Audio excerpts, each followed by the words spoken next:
നവരാത്രി ആഘോഷങ്ങളിൽ വ്യത്യസ്തത പുലർത്തുന്ന ഇടമാണ് മട്ടാഞ്ചേരിയിലെ ഗുജറാത്തി തെരുവ്. ഗുജറാത്തി തെരുവിലെ നവരാത്രി ആഘോഷം നമുക്കൊന്ന് കണ്ടുവന്നാലോ? സഹിൻ ആന്റണി തയ്യാറാക്കിയ റിപ്പോർട്ട് കാണാം. ഞാനിപ്പോഴുള്ളത് ശ്രീ സാമൂതിരി മാതാ ടെമ്പിളിലാണ്, മട്ടാഞ്ചേരിയിലാണ്. ഇവിടെ ഗുജറാത്തി സമൂഹം അവരുടെ ആഘോഷത്തിലാണ്. ഗർബ ഡാൻസ് ആണ് ഇപ്പോൾ നടന്നുകൊണ്ടിരിക്കുന്നത്. സ്ത്രീകൾ മാത്രം പങ്കെടുക്കുകയാണ്. ഇതിനുശേഷം പുരുഷന്മാരും കുട്ടികളും അടങ്ങുന്ന വലിയ ഒരു സംഘമുണ്ടാകും. എന്തായാലും ആഘോഷം അതിൻ്റെ ആവേശം ആകാശത്തോളം എത്തിയിരിക്കുന്നു എന്നുള്ളതാണ്.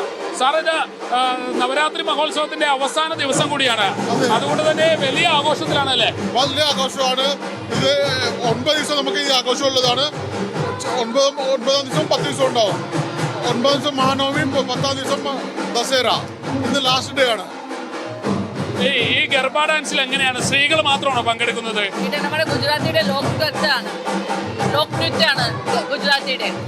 അപ്പൊ ഇതെല്ലാം നവരാത്രി 9 ദിവസം നമുക്ക് ഇത് വലിയ ആഘോഷങ്ങളാണ്. വലിയ ആഘോഷമാണ് ഇത്. നമ്മൾ പുലർച്ചെ വല്ല ഇത് കളിച്ചുകൊണ്ടിരിക്കും. നമ്മൾ ദേവിക്ക് ആരാധിക്കുകയാണ് ഇങ്ങനെ ഇത് കളിച്ചിട്ട്. നമ്മൾക്കിവിടെ എത്ര കുടുംബങ്ങളുണ്ട്? ഏകദേശം 600-700 കുടുംബങ്ങളുണ്ട്, ഗുജറാത്തീസും മാർവാഡീസും. അമ്മ എത്ര വർഷമായി ഇത് പങ്കെടുക്കാൻ തുടങ്ങിയിട്ട്? 45 years. 45 വർഷമായി. എങ്ങനെയുണ്ട്? നല്ല ആഘോഷമാണോ? നല്ല ആഘോഷമാണ്. ഇത് 10 days അടിപൊളിയാണ്. അവിടെ എല്ലാ വർഷവും വരാറുണ്ടോ? എല്ലാ വർഷവും ഡെയിലി ഈവനിങ് ലേഡീസ് ടൈം, രാത്രി ജെന്റ്സ് ആൻഡ് ലേഡീസ് മിക്സ്.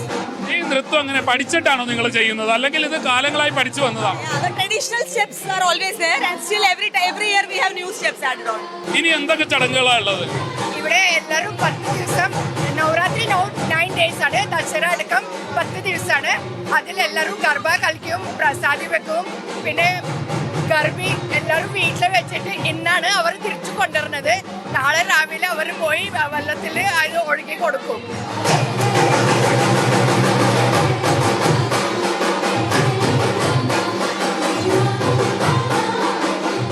പാടുന്ന സംഘം ഇവിടെ നിന്നുള്ള ആളുകളാണോ?